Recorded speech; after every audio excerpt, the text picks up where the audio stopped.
představte si, že já když jsem byl malý kluk, tak jsem měl takové otočené špačky a lítali mi až do pokoje, takže jsem jenom otevřel okno a oni mi ze záhry letěli rovnou do pokoje. Takže ty jsou velmi šikovní. To je samička, samiček je ještě lépe vybarven. Vidíte, jak před váma tady žere granulky. On totiž, tady ten špaček se naučil žrát granuly kočka. Takže to jsou kočičí granula. Tak to vypadá.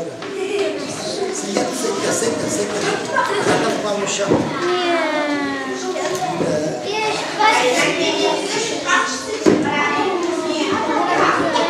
Takže jestli máte na zahradě ptačí a takový špaček se tam klidně vyrá a má několikrát i protože mláďata. Proto těch špačků je tolik, protože ten špaček je má třeba 2krát nebo i 3krát za rok. Takže za ten rok ta jedna rodinka špačků vyvede velké množství mláďat. A vidíte, ten zabáček má jako bílý flíčky. Tomu se říká zrcátka. Podle toho krásně poznáte. Je to větší holub než normální. A představte si, že tady ten holub žere bobule, to znamená, že žere třešně, šípek celý spolkne, hloch, jeřabiny. Tak tohle všechno ten holub dokáže sežrat. Takhle vypadá. Holub živná.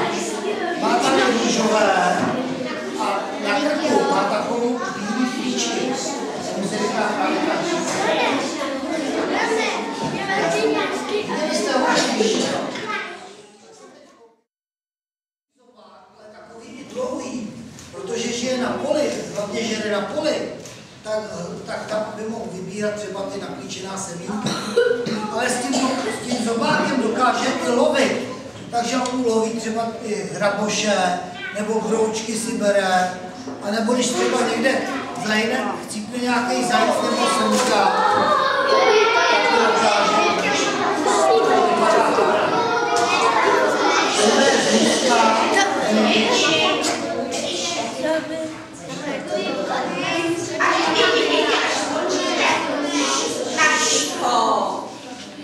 budete si moc toho vycpaného havrana tady pohladit, tak si schválně šáhněte, jak mám opravdu tak křídla pevná, nezapomeňte na to. Tak, teď si ukážeme o havranovi jednu každou slovo. Kdo ví, jak se jmenuje? Vír to není, vír je takhle velký. Je to něco jiného. Začíná na písmenku K.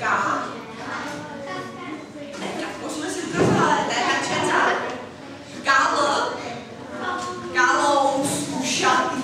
Slyšeli jste jméno kalous ušatý? ale podmínka je, že musíte opravdu protože sovy, jak říká Zuzka, velmi dobře slyšet. Oni ten sluch potřebují, k čemu potřebují sovy sluch? Tak, přesně, ano, v noci. Takže v noci zase to není třeba vidět. Představte si, že když ta myška jde třeba pod stěhem ve vysoké trávě, tak ta sova sice má dobře vidí, ale nemohla by ani vidět. Tak oni mají tak dobrý sluch, že dokážou tu myšku chytit vlastně, aniž by ji viděli, jenom podle sluchu. Takže ona se odrazí, letí a chytne ji třeba i pod sněhem. Takže takhle dobrý oni mají sluch, což je potřeba. A to je také z toho důvodu, že když tady mají ty uška vevnitř takový díry do hlavy to jsou, tak ona má jedno ucho výš a jedno níž, aby mohla lépe zaměřit tu svou kořist. Jinak sovy vidí velmi dobře ve dne i v noci, to je pravda, ale špatně vidějí na blízko. Ale já když dělám takhle té sově, tak ona si to hlavně moc nevšímá. Totiž proto sovy nemůžou nosit brýle, což je přírodě těžko. Ale oni proto mají tady takový chloupky, toho se taky všimněte. Říká se tomu hromatový chloupky, který vlastně tím, když chtějí potravu, tak těma chloupkama najdou té potravy hlavu.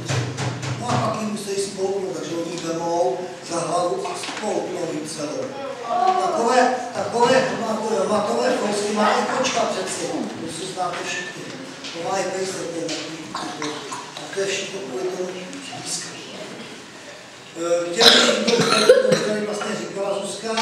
ještě bych vám přečetl tu věc, že takové zbarvení v přírodě, jak se teď tomuto zbarvení v přírodě říká? Je to někdo? A ta osoba vidí šikovně? To určitě. Vy jste řekla, přesně, ano, přesně, šikovní jste tady.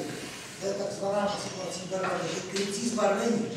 To má, ona ta slova o tom zbarvení velmi dobře ví, takže ona si vždycky se dá tam jenom, kde takové prostředí, aby se dobře skryla. To znamená kůra stromu, takže u stromu, nebo nějaké šero, stíny, kde to vrá takový černý, a tam ona ujíždí a tam je schovaná. Protože kdyby byla ten nevidět, tak ty ptáčci by objevili a nedali jí pokoj a štípal by a křičeli okolo ní, aby jí mohli vyhnat, protože by se báli, že v noci se vrátí a mohla by třeba ptáčata nebo by mohla ulovit. Tak vedle jinak prozradě, kde já všichni vidím, kde jsou.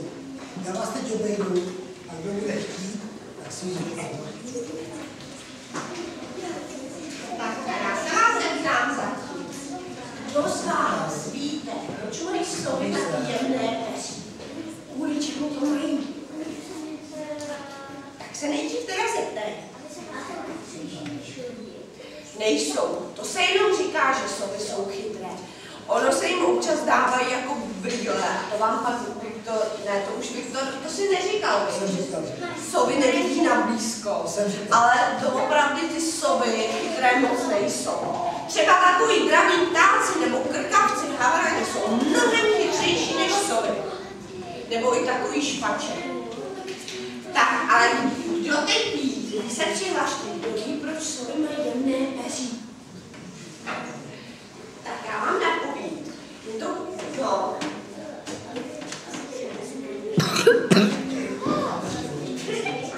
Ano, aby nevylekali myši, čili svoji kořist, aby prostě létali potichu, takže proto mají tak hebké peří. A děti, možná jste slyšeli, že sovy dokáží otáčet hlavu do zádu. To otočí úplně na to oči čtvrtěku hlavu. To zase jedí také kvůli tomu, aby byli potichu. Kdyby ta sova ta potom byla celá, je to slyšet. A tu myšku by zase dolétala. Ale když otočí jenom hlavou, tak nic slyšet není. Taky jsou jim moc neumí dívat očima, jako díváme my. Proto jim pomáhá, že otočí celou hlavou. Tak, a děti teď poslouchejte. Já vám pustím vás toho Kalousa. Ty ticho.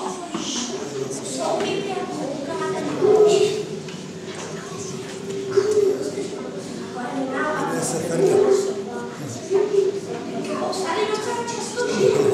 Proto kdybyste chtěli zjistit, kde žije, jestli máte třeba blízko domova nějaký les, tak byste si nahledali tenhle hlas Kalouse. Šli do lesa. A kdyby tam ten jiný Kalous. Je totiž tady mladý Kalous, který je zvědavý a teď něco slyší. Tak se snaží takhle zjistit, co to slyší. A proto takhle natáčí hlavu, aby věděl, odkud ten zvuk přichází a vůbec o co se jedná.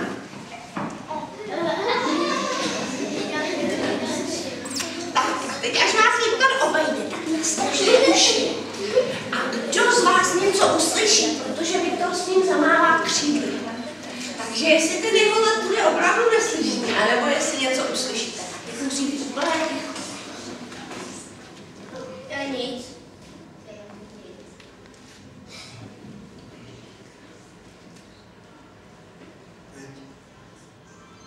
Ona totiž to letá jako pomalu mála křídlama, to není jako holub, takže takhle. Takže to není slyšet. Ona totiž má na kraji každýho brčka tady, co má na křídle, tak na tom kraji má takové řasy. No a tím právě češe ten vzduch a neslyší to třeba jako holub. Holub to nemá, ostatní to nemá, to má jenom sovy, že rozčesávají a se tak Tak to byly to sovy. A teď už si představíme jednoho na Jižní Moravě, trochu i okolo Prahy, ale moc ne. Když hnízdí, tak vyhledává hlavně rybníky, kde je klidná voda a taky, aby tam byly louky, otevřená krajina. Ona si udělala takový důlek v trávě, no a tam tam, kde si vytrhá tady takový klíčka, takový pírka, vrcholí, a dává to do toho hnízda, aby to krásně bylo ty vajíčka měkkou. Jinak ještě bych chtěl říct, víte, co se dříve věž dávalo do peřin? Právě peří, tak peří z husy. Takže ona to dobře ví, ona je to velmi takový teplouček. Takže sedí na tom ta husa a houser chodí okolo a hlídá to. A pěra, kdyby tam šel třeba nějaký predátor, tak ten houser je tak statečný, že by zahnal třeba i na lišku vyšel. Ono buď to štípe, nebo tím křídlem úplně sekne. No a když se vyklubou housáčka, tak jsou tam klasy velká, malinká. Jsou zelená, nejsou žlutá, jako těch bílých husí. A víte, proč jsou zelená, to byste měli vědět? Tak, přesně. Zase, aby byly maskovaný, to je v přírodě strašně důležitý, aby vlastně nebyly vidět. Protože ty housátka jsou malinký, no a každý by je chtěl ulovit. No a pak si housa odvede na vodu, když je to na oči, pod ní hned u něj plavá. Jsou takové jako lodičky, no a tam nejsou tolik nebezpečí jako na suchu. Jinak husa patří mezi vodní ptáky. To asi jste už slyšeli to slovo, že jo? Zobáku husa má takový vroubky.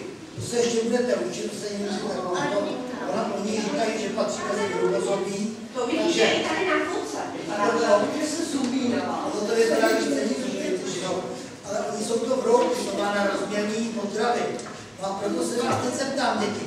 Víte někdo, čím se husa živí? Co žere husa? Nekřičte, já jsem vás mohl vyvolat, mě to zajímalo. Děti to neví. Ne.